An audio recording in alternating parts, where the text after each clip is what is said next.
O impacto da violência doméstica na educação e no desenvolvimento de crianças e adolescentes. Que tema importante. A violência doméstica é uma triste realidade, é alarmante e afeta muitas famílias, não só no Brasil, mas no mundo todo, né? E, infelizmente, as crianças e os adolescentes são os mais afetados, são vítimas desses problemas e sofrem consequências muitas vezes trágicas, tanto na educação como no desenvolvimento psicossocial. E preocupada com essa temática extrema, né? Essa relevância social que a gente tem que colocar aqui, a Unip já desde 2017, hein, criou o curso de pós-graduação Violência Doméstica contra Crianças e Adolescentes, que é coordenado pela professora Daniela Emilena Santiago, a nossa convidada de hoje. Seja muito bem-vinda, professora. Obrigada, agradeço o convite, né, em poder estar aqui hoje conversando um pouquinho sobre esse fenômeno que, infelizmente, ainda está tão presente na nossa realidade. Que a gente estava conversando um pouquinho antes, né, desde 2017 que a Unip tem, olha para essa coisa, para essa forma trágica que existe já em todo o mundo e já faz parte, né, dos cursos já há muito tempo, né, professora? Sim, em tese, ele é um curso que prepara os profissionais de diversas áreas de formação para atuar com a violência, em especial com a violência que afeta crianças e adolescentes, porque, assim, mesmo que eu, enquanto assistente social, ou enquanto psicólogo ou pedagogo, eu esteja atuando no CRAS, né, que é um dispositivo, por exemplo, de proteção social básica, os casos que estão associados à violência, eles aparecem no nosso cotidiano. Ou eu esteja na escola, trabalhando como assistente social, psicólogo, pedagogo, ou qualquer outro profissional, né? Infelizmente, esse fenômeno, ele está presente em vários serviços públicos, até em dispositivos, instituições particulares, como as ONGs, né? Então, como atuar frente a essa demanda? É mais ou menos essa dinâmica que o curso tem tido. Você acha que a violência aumentou, a violência doméstica aumentou na pandemia? Sim, né? Aumentou bastante. Tem um fenômeno super importante de discussão, que é a subnotificação. Por quê? Antes da pandemia, muitos casos de violência doméstica, eles chegavam para o Conselho Tutelar, ou mesmo para o Disque 100 pela escola. Então, a escola, ela é vamos dizer assim, um fator fundamental para qualquer intervenção junto à violência doméstica, porque a escola identifica muitos casos e encaminha, né? A escola não vai intervir sobre esses casos, mas a escola encaminha. Quando veio a pandemia, o que aconteceu? A maioria das escolas, elas permaneceram fechadas. Verdade.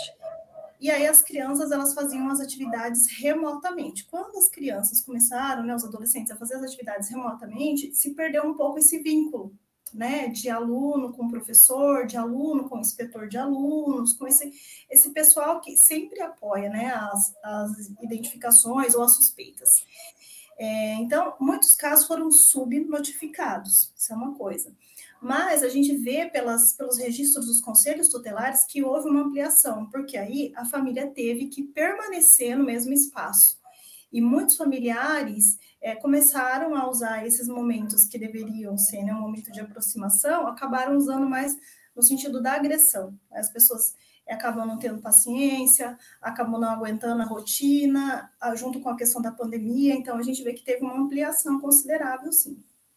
Professora, o que é considerado violência doméstica no Brasil? Violência doméstica é todo ato que possa causar prejuízo ou dano para uma criança ou um adolescente. É um ato que pode estar, vamos dizer assim, representado numa ação ou numa omissão. Porque também é interessante que a gente pense uma coisa, Silvia. Quando eu tenho condição financeira e eu tenho um convênio médico, ou eu tenho o acesso ao SUS, que me permitiria atender uma demanda de um dentista, de uma criança, né? Atender uma demanda de um atendimento médico, e eu não faço isso, isso também é considerado violência. Então, porque a gente pensa na violência, a gente pensa logo na agressão física, que é uma violência. A gente não precisa bater numa criança para educar. Mas a gente tem também essas outras formas de violência, né? Essas outras expressões de violência que a gente chama, que são a negligência física, a psicológica, que é quando a gente agride, diminui, né? Ou mesmo ameaça, fala que a gente não vai amar mais, né? Se você não for assim, eu não vou te amar mais. Se você não fizer o que eu quero, eu não vou gostar mais de você. Vou te abandonar, vou deixar você para sua avó, para o avô, sei lá, né? Esse tipo de fala.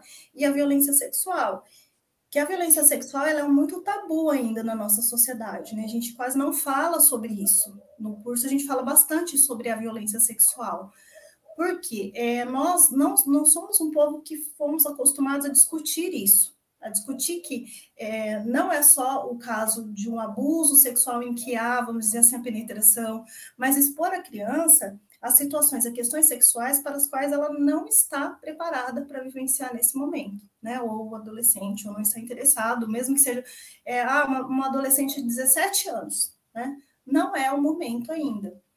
Então, todas essas expressões, elas são consideradas violência.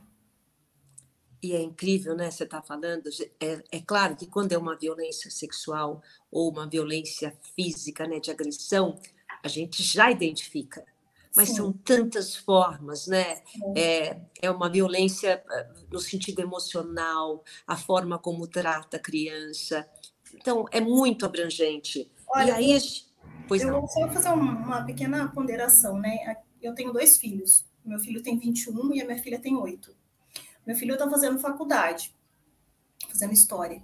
E a minha filha tem 8. E aqui a minha casa é uma loucura, né? O meu filho está falando de artigo e minha filha está falando, sei lá, da turma da Mônica.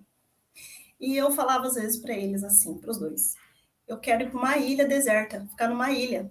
Não quero ouvir vocês dois falando, porque a mãe é mãe o dia inteiro. E eu falei isso umas 2 vezes, e depois que eu fui me tocar, eu falei: gente, o que eu estou fazendo? Olha que eu estudo, eu tenho uma especialização, eu trabalho com isso. E eu falei, assim, depois eu fui retomando isso com a minha filha, pensando como que ela interpretou isso. É uma violência Exato. também. Você vê, é uma coisa tão Exato. cultural que a gente tem, e a gente não percebe que a gente está tendo uma conduta agressiva também. Com certeza, principalmente da forma como nós fomos educados, né? Tem Exato. aí uma forma enraizada que a gente foi educado, e muitas vezes a gente se expressa de uma forma e a criança está entendendo de outra. Você falou bem em relação às épocas certas dela aceitar aquilo. A Exato. gente, não é todo mundo que tem conhecimento, né? Mas eu acho que a informação é tudo. E é por isso que esse encontro está aqui para ajudar principalmente os Exato. pais, né, e as pessoas que estão à volta dessas crianças e adolescentes. Para falar principalmente, professora, das consequências dessa violência, né, que a gente já colocou aqui, que são vários tipos de violência, na vida da criança. E a gente está falando aí da criança, do adolescente, e que isso, como é que isso pode afetar o desenvolvimento, né, o crescimento dessa criança, o desenvolvimento emocional, psicológico, físico, porque tudo que é feito na infância, principalmente, fica para o resto da vida, né? Fica por muito tempo. Se essa criança não tem um apoio, um atendimento psicológico, sobretudo, né? Eu não sou psicóloga, eu sou assistente social de formação, mas eu tenho muito respeito pela área e muito, vamos dizer assim, muito vínculo, né? Eu trabalho há muitos anos, eu dou aula no curso de psicologia da Unip, aqui no Campus Assis também. Então, todos esses atos, eles vão trazer algum resultado. Quem fala hoje, a gente escuta também falando, né? Eu apanhei, eu não morri. Isso daí é muito mito, porque algum resíduo dessa prática fica. Ele fica consolidado na gente, mesmo que a gente não perceba. Violência, ela sempre gera mais violência. A tendência das vítimas é que, se ela não tenha um atendimento, um acompanhamento, uma estrutura que reconstrua essa experiência, é que ela reproduza.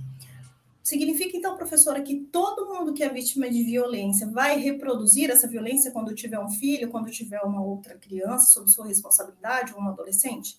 Não.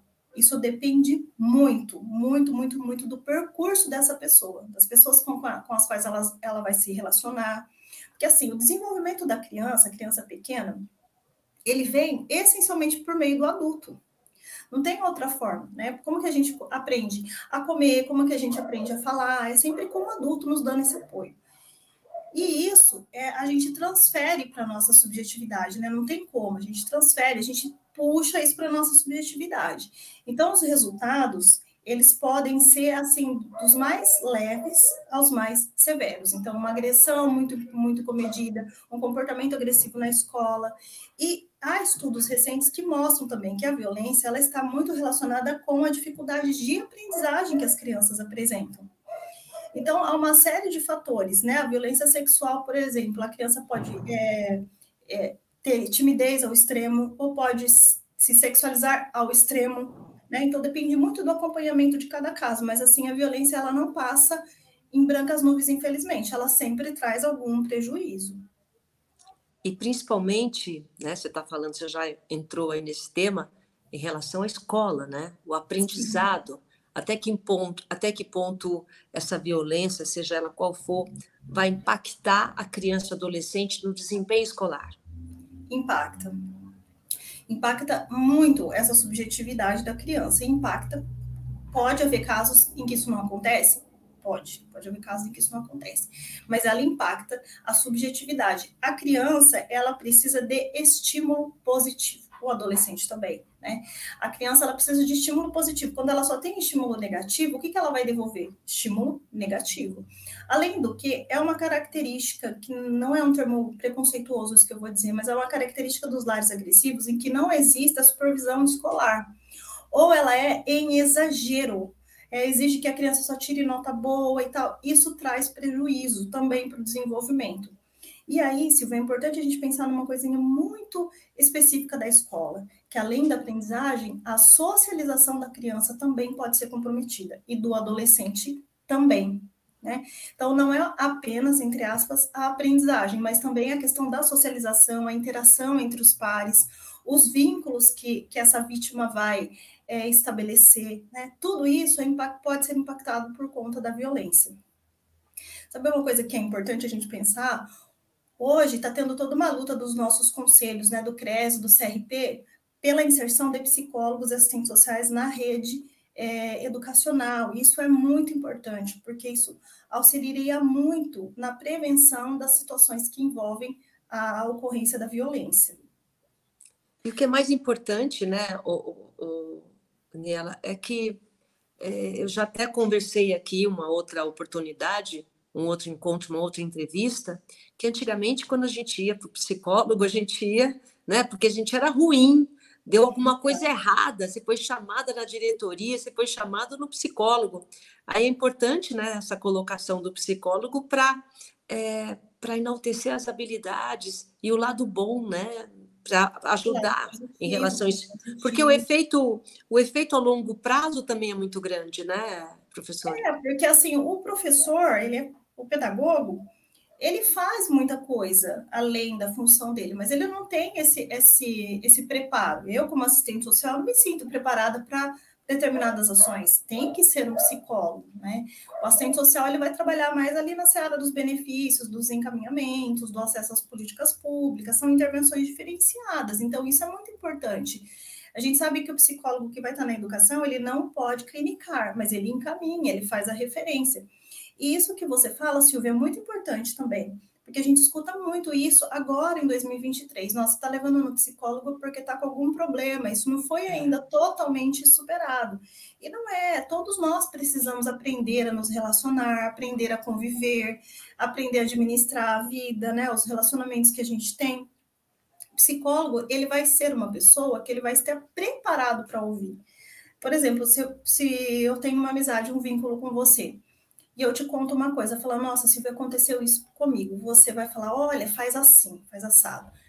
É um amigo que está te ouvindo. Não é a mesma coisa que um profissional. Verdade. Que vai saber te orientar, né? Que vai te dar bases.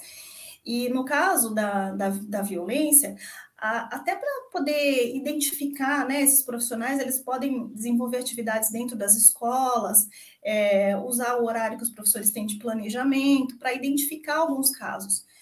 O professor está meio em dúvida ali. Ele tem que provar, mostrar, por A mais B, que aquilo ali foi uma violência? Não, porque aí outras instâncias que vão ser acionadas para proteger essa suposta vítima, né?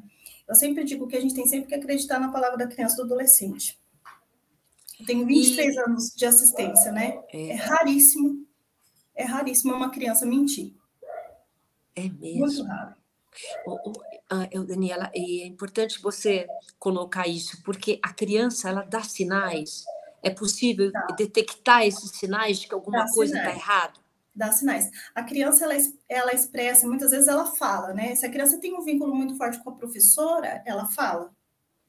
Eu penso assim na minha dinâmica aqui, né? Porque eu tenho uma criança pequena. Lógico que a gente olha para o nosso filho, a gente olha enviesado, né? Mas assim, eu via muito minha filha com a professora do ano passado, é uma professora aqui da rede municipal, ela tinha muito vínculo.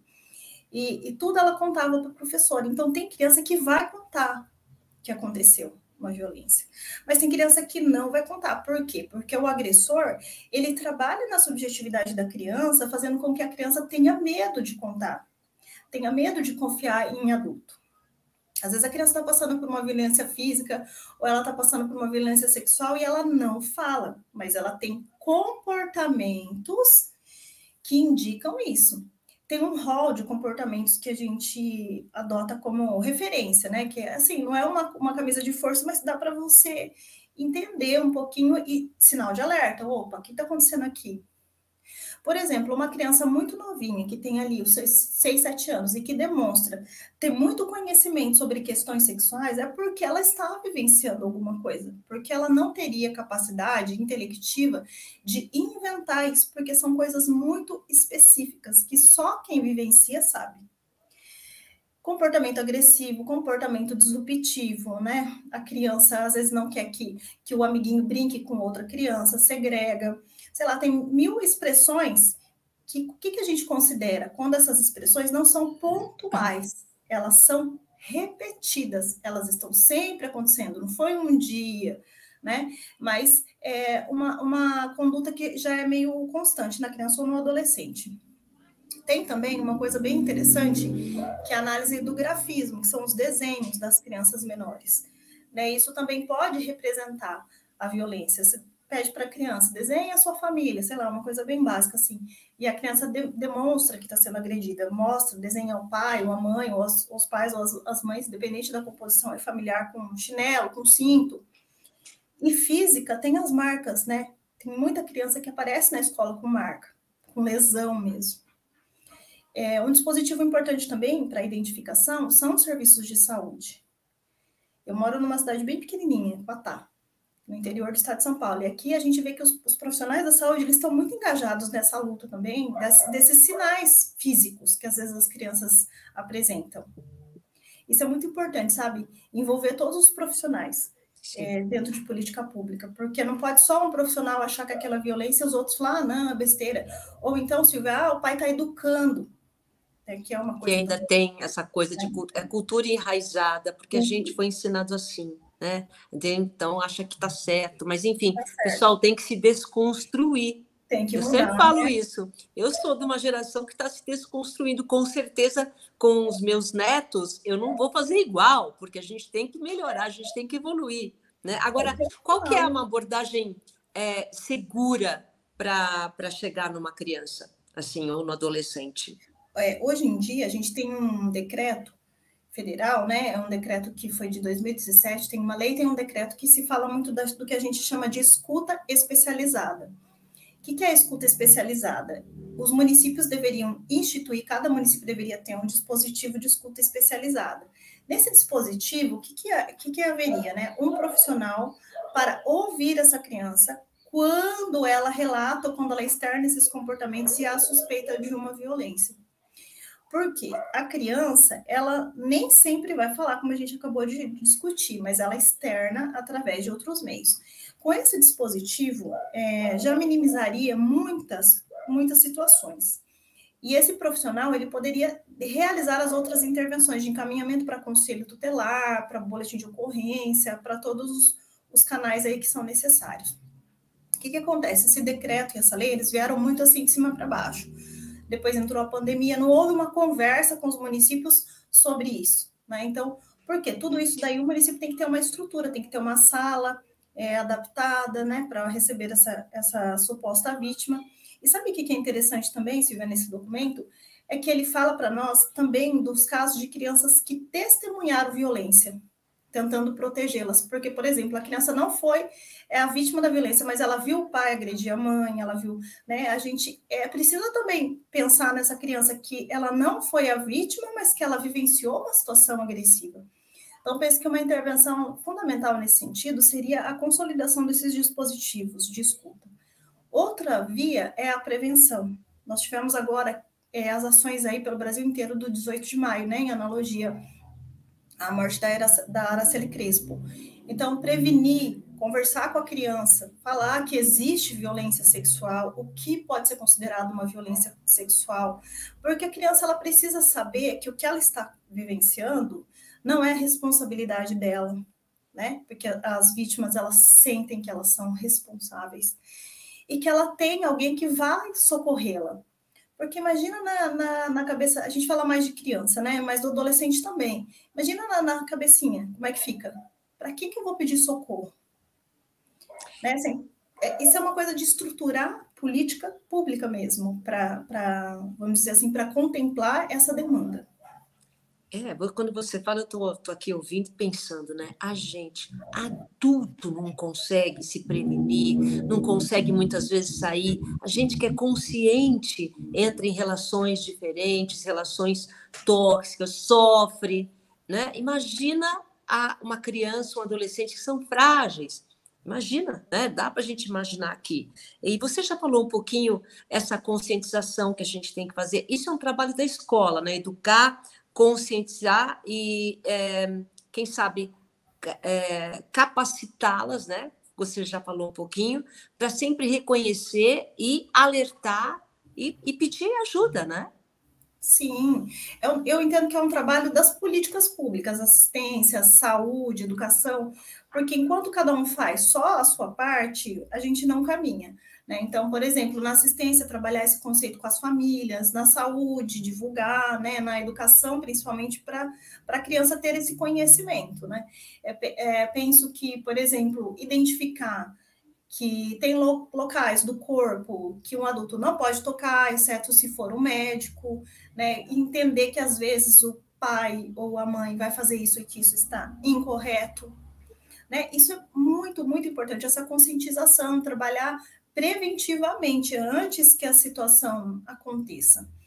E penso que também uma formação para profissionais seja algo fundamental para os profissionais da educação, assim, sem dúvida, né? Para que eles possam também se sentir mais preparados para, caso aconteça uma situação dessa, não para ele intervir, mas para ele realizar os encaminhamentos que são necessários. Né? A gente fala muito de escola, eu falo muito de escola, porque a maioria das demandas aparece na escola.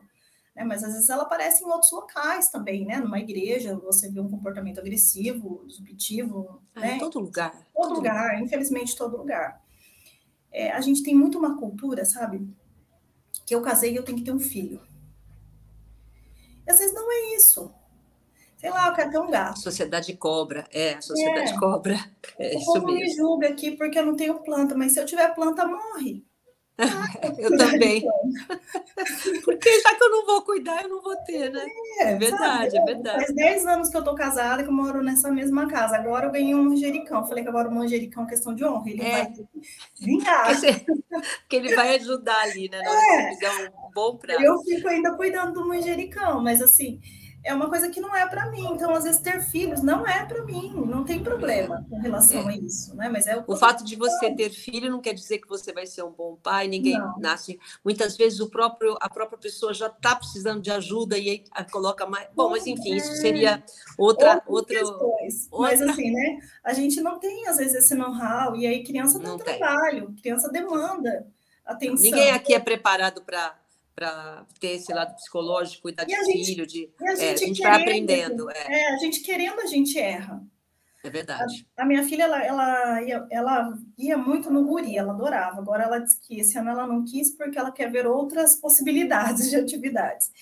E ela amava ir pro guri. Agora ela está fazendo natação, está fazendo outras coisas. Mas no guri ela aprendeu a cantar aquela música Anunciação, sabe, né? Conhece, clássica. Gente, ela cantava o dia inteiro. Ela cantava o dia inteiro, falava, Caio do céu, vim ficar um pouco com a sua filha, porque eu mesmo já não estou aguentando mais ouvir essa Anunciação cantando o dia inteiro. A É o paciência, né? cotidiano, a gente É o tem que aprender a cotidiano. lidar com esse cotidiano, porque senão a gente, por bobagem, a gente É desenvolve verdade. postura agressiva, por É verdade. bobagem, né? Então, são O coisas que a gente. professor, é verdade. Não, eu sei bem, eu sei bem. Vamos falar um pouquinho aqui dos equívocos. É importante isso, né? A Sim, gente já passou aí devagar, mas existem equívocos e mitos sobre a violência doméstica. É importante a gente falar. Vamos desmistificar um pouco isso. vamos lá. Primeiro, violência não educa. Eu bato para educar. Não, a violência não educa. A criança muito pequenininha, ela não vai ter facilidade de entender mesmo, né? A criança muito pequenininha, você está falando para ela, não sobe, o que ela faz? Que ela sobe. Então, é coisa que você tem que, com o tempo, ir estruturando para falar a linguagem da criança, né? A criança tem 100 linguagens. Qual é a fase que essa criança está? O adolescente, fase da rebeldia, né? A fase que não quer andar mais com os pais, todo aquele momento. Como falar com esse adolescente? Né? Tem diálogos, tem formas, tem formatos, não precisa ser a agressão. Violência não educa ninguém. Eu tô. Ou aqueles ditos populares, né? É de menino que se torce o pepino, é não sei o que, não sei o que lá. Não, tudo isso é mito que foram colocando na nossa subjetividade, nós somos nos apropriando disso, porque daí tem uma coisa importante. Em alguns casos, quando a criança está fazendo uma coisa que você não quer que ela faça, aí você vai e bate, a criança fica quieta. Então, seu problema momentaneamente foi resolvido, entende? Só que e a repercussão depois disso? É, Né? é Então, são verdade. mitos que a gente acha assim, agora resolvi um problema, agora entendeu, mas na verdade não entendeu, ficou quieto Vai porque ela falou. ficando, né? Isso é a longo prazo, pessoal. Depois é que vem a conta. Agora, vamos falar rapidinho, né? Que a gente está quase no final, sobre o curso. Esse curso de pós-graduação Violência Doméstica contra Crianças e Adolescentes na Unip, ele prepara como os profissionais especificamente e quais são as áreas, né? Que eles podem atuar fazendo esse curso. Áreas a gente exige a graduação, né? Independente da área de formação, porque nós temos profissionais médicos, enfermeiros, né? Pedagogos. Isso a gente não coloca assim uma restrição, desde que tenha a graduação concluída. Preparo. A gente todo o curso de pós que a gente monta aqui em Assis, a gente coloca uma carga de disciplina com conceito histórico. Por quê? Tudo isso que a gente está falando aqui, os profissionais têm que pensar sobre isso. Porque a sociedade está assim hoje, né? Então a gente traz essa carga histórica. E aí a gente traz formas de enfrentamento, como que o profissional pode organizar as políticas públicas para atender essa demanda, elaboração de projetos, porque dentro da área social é uma coisa muito forte, né, de você montar, estruturar projetos de intervenção para que você possa atender essa demanda. Como agora nossa pós-graduação, né, os cursos de pós-graduação, eles não precisam mais ter o trabalho de conclusão de curso, a gente aproveitou essa carga para discutir temas transversais, então a gente discute uma coisa também que infelizmente ainda está presente na nossa realidade, que é o casamento infantil, tem muito ainda no Brasil. Olha Então só. a gente vamos dizer assim, oferece um leque de conteúdos que, de uma forma agregada, eles vão preparar o profissional para que ele possa intervir junto a essas expressões da violência contra criança e adolescente. Muito bem. Eu acho maravilhoso. E são temas atuais que esses profissionais têm que estar realmente preparados. Faltou alguma coisa, professora? Não, acho que é isso. Não, e é o que você falou, são várias áreas, né, que São precisam ter várias esse áreas. conhecimento e essa abordagem. Tá E a bom, gente muito obrigada. Eu quero agradecer. Fico aí, você pode encerrar aí com algumas palavras que você queira falar, mas agradecer muito a sua participação aqui nessa entrevista com a gente, viu? Eu que agradeço, né? Agradeço imensamente a oportunidade de estar aqui. A gente tem que falar, a gente não pode ficar jogando a violência para baixo do tapete, né? Varrendo aquela violência ali e não falar sobre isso. E eu queria agradecer imensamente ao professor Júnior, que comprou essa ideia lá atrás, a professora Gislaine, que sempre ajuda, sempre apoia, e o pessoal aqui do Campus Assis. Eu não posso falar o nome de uma pessoa, porque é muita gente que colabora para que uma pós-graduação funcione, né? Desde os B10, que são fundamentais para a gente, que nossa, dão todo o suporte, a direção, a chefia, e as minhas coordenadoras também, né? A Andréia, que é do curso de Psicologia, e a Flávia, que é do curso de Pedagogia, porque Na Unip, a gente trabalha muito integrado, né? E no ICH, a gente é muito, vamos dizer assim, muito próximo também na definição e na defesa dessas pautas, né? Desse curso e de outros cursos também que tem esse apelo social forte. Tá certo, tá bom. Muito Certo? obrigada, viu? Muito obrigada por estar aqui com a gente. E só agradeço. agradecendo também a companhia de você que está aqui com a gente até agora. Lembrando que esse encontro, essa entrevista, fica disponível nas nossas redes sociais para você ver e rever. E atenção, pais, se desconstruam, tá bom? A gente tem que aprender. Eu sempre falo que o mais fácil é bater, porque aí a criança fica quieta. O duro é você desenvolver Isso aí. o ser humano, tá certo? É isso aí. Obrigada, viu? Até a Eu que próxima. agradeço, Silvio. Até a próxima.